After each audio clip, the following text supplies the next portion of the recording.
Hello, everyone, and welcome again to another installment of Bible Talk with Bruce and Becky. I'm Bruce, a retired pastor and teacher. This is coming to you from Chattanooga, Tennessee. I'm Becky Wooley. I'm currently an author of Christian Sapphire, and at the risk of boasting, I will show you that I have 3 books back here. This is the latest one, but it's also the first in the series because it's a prequel. I think you can see that. There, that's better. Okay. And this is the second one.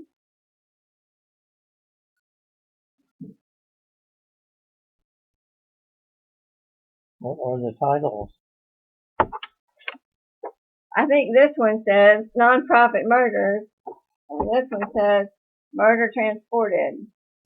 You can't over-communicate. Okay. Especially with me. Alright, this is Murder Intelligently Designed. That's the last in the series. So, And where are they available? on Amazon and Kindle, and the second one is on Audible also. And I didn't read it. I have a professional to do it, so don't worry. And this is Bible Talk with Bruce and Becky, and don't send money. Alright. We're going to get back into Genesis. We're about to wrap up chapter 1, and we'll hope to pick up our pace this week. Last week I wasted too much time at the beginning on frivolity and silly stuff. So all I will say this week before we start in Genesis is the things we're reading and discussing are inspired by and based upon true stories. Genesis chapter 1, we saw last week that God created the heavens and the earth in 6 days, and that Genesis focuses on the purpose, the order that's in creation, and the purpose for it. Let me just mention a personal note. Before I became a Christian, I was an atheist in my late teens and early 20s. One of my heroes was a philosopher by the name of Dr. Anthony Flew. He'd written several novels before he flew away to his final destination. But toward the end of his life, he became a believer in God, saying that the evidence of intelligent design and purpose and order in creation convinced him there must be a creator, an intelligent mind behind the universe. We looked last week at the creation of the world, and it finishes up with the creation of human beings. Verse 26 of chapter 1 reads, God said, let us make man in our image after our likeness, and let them have dominion over the fish of the sea, and over the birds of the heavens, and over the livestock, and over all the earth, and over every creeping thing that creeps on the earth. So God created man in his own image. In the image of God he created him. Male and female he created them. So, Becky, does this mean that only males are in the image of God? No. Explain. Because God created man, and man consists of male and female. Very good. So there is equality between males and females in the original creation. God blessed them, verse 28, and said to them, be fruitful and multiply and fill the earth and subdue it and have dominion over the fish of the sea and over the birds of the heavens and over every living thing that moves on the earth. So God gave dominion over the created world through the man and the woman. It doesn't say he gave them permission to despoil the earth or to take all of its resources to use for themselves. The words that are used here indicate that he wants them to take care of the earth, to tend the earth. Like a husband. Like a husband taking care of a wife. A husbandman was the old term for somebody who tilled the earth. You might not have been aware that... Are you going to till your wife? No. So what's the comparison? Am I something that's subordinate to you? No. No. He told them. I was just using, you said like a husband. Yeah. And they used to refer to farmers as husbandmen. Yeah. So am I supposed to take care of you? Well, I hope so. You have for 50 years. Yes, he gave it to them to have dominion over the earth. So we are husbanding the earth. Okay. Especially me, I'm a husband. Yeah. Okay, moving right along. You may not have been aware that in the beginning of creation, not only human beings, but all the animals were vegans or vegetarians. Verse 29, God said, Behold, I've given you every plant yielding seed that is on the face of all the earth, and every tree with seed in its fruit. You shall have them for food. And to every beast of the earth, to every bird of the heavens, to everything that creeps on the earth, everything that has the breath of life, I have given every green plant for food. And it was so. That will change as we move into Genesis. Becky, do you remember at what point animals and human beings are allowed to eat flesh? Well, I know it's after they left the garden, right? No. No. Well, it is after they left the garden, right? Yeah. But another significant event occurs. Cain killed Abel. No. Farther than that. Oh, just tell me. Okay. Noah's flood. Oh. After the flood, they come out of the ark. He allows animals and human beings to eat flesh. And please don't write in asking why that is. I don't know. But he puts the fear of human beings on the animals, and they all become flesh eaters.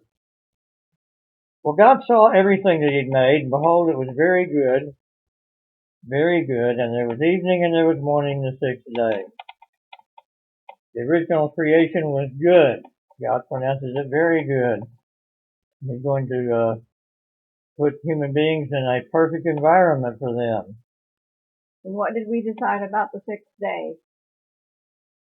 Or well, we don't decide, we just speculate, I guess. Okay, I'm not sure what you're asking. I mean, was it 6 actual days? Oh. We already talked about that. We talked about that last week, and you can go back and look at it. Okay. I'm going to give a definite yes and no. I feel strongly both ways. I don't think it's intended to tell us how long it took for all of this to take place. It's put in the language of evening and morning for each day.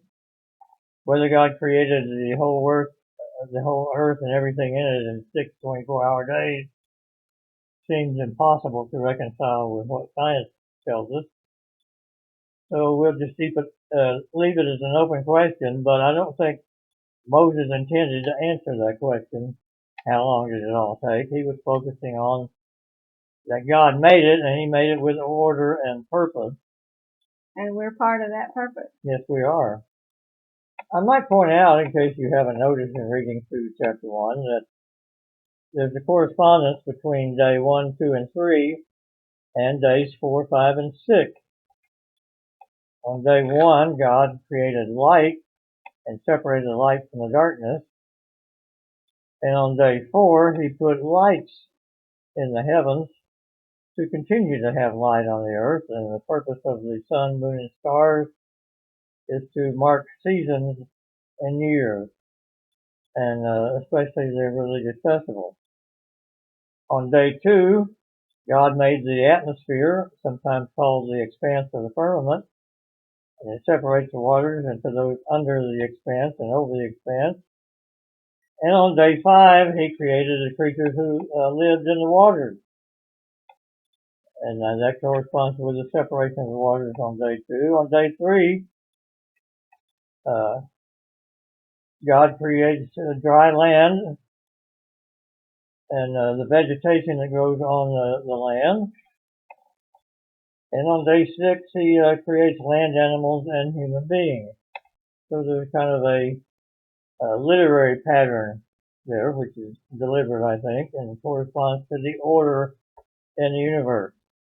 Is that clear enough? Yeah, I never noticed that before. Well, you learned something. All right. This has not been in vain. Let's move on to chapter 2. Becky, would you read the first 3 verses of chapter 2, please? By the seventh day, God had finished the work he had been doing. So on the seventh day, he rested from all his work. Then God blessed the seventh day and made it holy, because on it he rested from all the work of creating that he had done.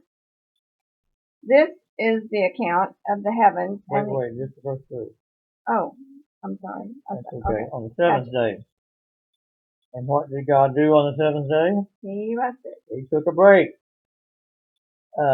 This will later become one of the reasons for instituting the Sabbath, as is known. But that doesn't really happen for human beings until Moses' time in the book of Exodus. The word Sabbath is not used in this passage about God resting on the 7th day, although the verb related to Sabbath in Hebrew means to cease or to quit doing something, so God finished his work on the 7th day. So here's the pattern of creation, which later will become significant as part of their religious rituals in Israel. God rested that day.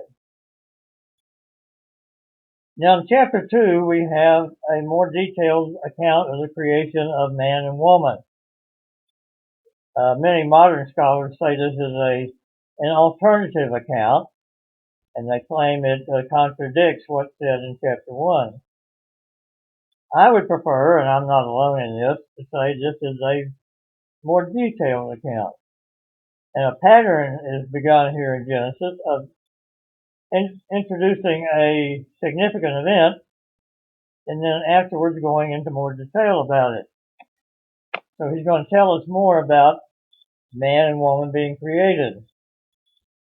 And it begins in verse 4 by saying, "These are the generations of the heavens and the earth when they were created." These are the generations of. Does that translation say the same thing, Becky? This is the account of. The account of. Without getting too technical, this is the Hebrew word toledos, which means something like, this is what happened as a result. 10 times in Genesis, it's introduced as these are the generations of, or this is the account of, and then it follows what happens. It's an easy to follow pattern of the way Genesis is divided by the original author. And when it introduces with these are the generations of, you know you've moved into another unit. And so there's a deliberate literary structure to this book. It's not just a bunch of stuff thrown together haphazardly, but Moses deliberately lets us follow along. They didn't have chapters and verses when the Bible was originally written, but they did have indications of a new unit. Does that make sense? Got it. These are the generations of the heavens and the earth when they were created, in the day that the Lord God made the earth and the heavens. Becky, would you read verses 5 through 9? Now, no shrub had yet appeared on the earth, and no plant had yet sprung up, for the Lord had not sent rain on the earth, and there was no one to work the ground. But streams came up from the earth and watered the whole surface of the ground. Then the Lord formed a man from the dust of the ground and breathed into his nostrils the breath of life, and the man became a living being. How far did you go? 9. 15. Okay. Now the Lord had planted a garden in the east in Eden, and there he put the man he had formed. The Lord God made all kinds of trees grow out of the ground, trees that were pleasing to the eye and good for food. In the middle of the garden there were the tree of life and the tree of knowledge of good and evil. All right. God makes a garden. It could be referred to as a paradise which meant a delightful park or pleasant place to live. Well, 8 and 9. Yes. Now the Lord. I thought you just read that. I did. Mm-hmm.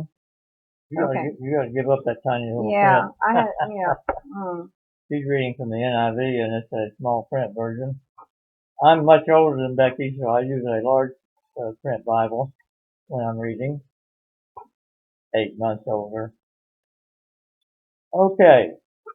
Perfect place for the man to live, and he's the only one that's been created at this point. And God formed him.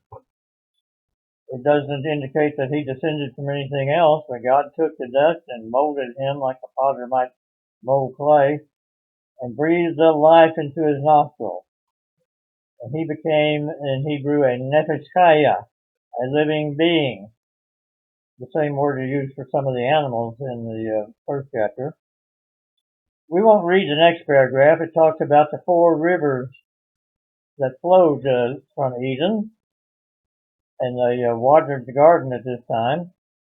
We'll mention that the first 2 are called the Pishon, verse 11, and the Gihon, verse 13. Those 2 rivers seem to have flowed from Eden into North Africa, or what we would call it now. The 3rd and 4th rivers are the Tigris and Euphrates, which are much more familiar to us in what's known as Mesopotamia. But now we want to move into something that the man is lacking at this point. God has made him, but he wants Adam to discover that he needs something more to complete him.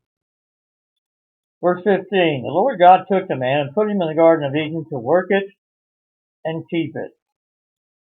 The Lord God commanded the man, saying, you may surely eat of every tree of the garden, but of the tree of the knowledge of good and evil you shall not eat. For in the day that you eat of it, you shall surely die. God gives Adam 1 commandment. Not 10 as we think of from Moses, but only 1 commandment to keep. Don't eat of that tree in the middle of the garden. Now, Becky, you've read this before. Were Adam and Eve, who's about to come along, able to keep that 1 commandment? That's a different question than whether or not they did. Good point. So I'll rephrase it then. You must have studied philosophy or law or both. It depends upon what is, to quote a famous former president. Did they keep? No. Okay, No, they did not.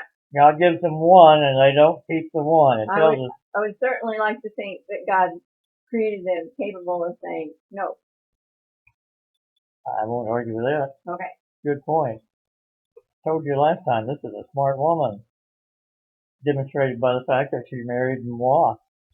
Okay. I said in all humility.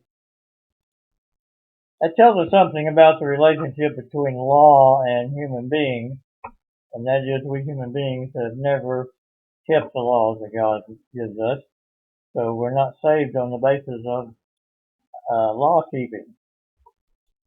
Well, God has said several times it's good, but now he says that there's something that's not good. Becky, would you read 18 through 20? Okay. You want to read it from mine? Yeah. 18 through 20. Then the Lord God said, it is not good that the man should be alone. I will make him a helper fit for him. Now out of the ground the Lord had formed every beast of the field and every bird of the heavens, and brought them to the man to see what he would call them. And whatever the man called every living creature, that was its name. The man gave names to all livestock, and to the birds of the heavens, and to every beast of the field. But for Adam there was not found a helper fit for him. All right, thank you. Adam needs something else. He needs a companion, a helper who is fit to help him. Now, a lot has been said about the fact that the man was created first and the woman afterward, and that she was to be his helper, or in the older English, helpmate. And some people have argued that those two items, the man was created first and the woman second, and that she was to be his helper, shows that the man is superior to the woman. Well, it seems to show something because they're mentioned in the New Testament in that order, and they say that that is significant. I'm not sure why. Well, since we're not doing the New Testament right now, we don't have to answer that. I skipped neatly out of that dilemma. However, some of the early Jewish rabbis argued the fact that Eve was created as the last one created means that she is the superior. Well, he got it right. And also they point out that this term for helper is used throughout the Old Testament for God. He is our helper. And definitely that doesn't make him subordinate or inferior to us. So this account is not talking about superiority and inferiority. Helping is not a subordinate position. It's at least an equal position. But she is fit for him. Well, if you're helping somebody, it indicates that person needs help. That's right. And you have something that will help them. Well, let's see what God does here when he performs the first surgery in history. The Lord God caused a deep sleep to fall upon the man, and while he slept, this translation says, took one of his ribs and closed up its place with flesh. The Hebrew word here, although often translated rib, does not mean specifically a rib. It means the side of something. He took part of his side and formed the woman. And the part of his side that the Lord God had taken from the man, he made into a woman and brought her to the man. And the man said, this at last is bone of my bones and flesh of my flesh. She shall be called woman because she was taken out of man. Would you please read verse 23 in the NIV, if you can find it there? This is bone of my bones and flesh of my flesh. She shall be called woman, for she was taken out of man. That's pretty lame translation that most of the English versions say about what Adam said when he first saw the woman. So I will give a more literal translation from the Wooley Standard Version. What Adam said was, whoa! This is it! This is what I've been looking for. This helper that's fit for me. And he was very astonished and amazed and pleased by that. She's bone of his bones and flesh of his flesh. She's of the same nature and stuff. He makes a little word play, which is kind of the same in English. She'll be called woman. She was taken out of the man.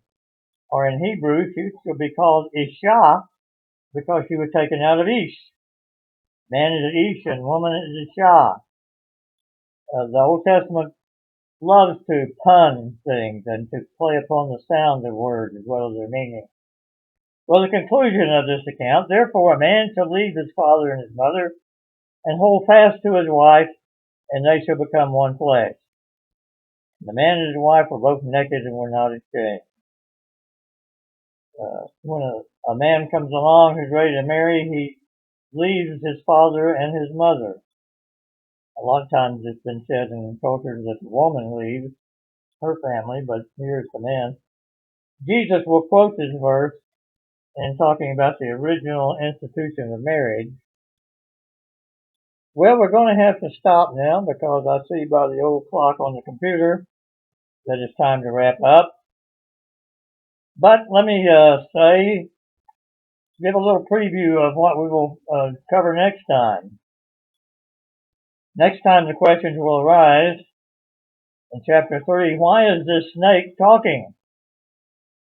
And the related question, why does Eve not seem surprised by that? And the third question, who's telling the truth?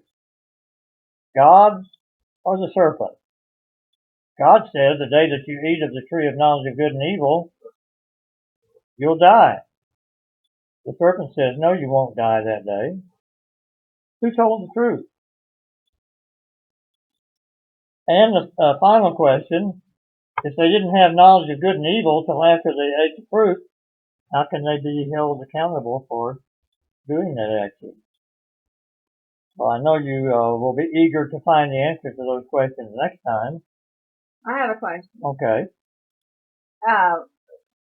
In light of the chapter we just read, are we going to cover anything about gender identity?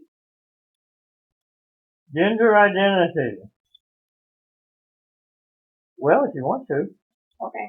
I mean, you're a part of the study too. You want to talk about that next time? We'll have a lot to cover next time.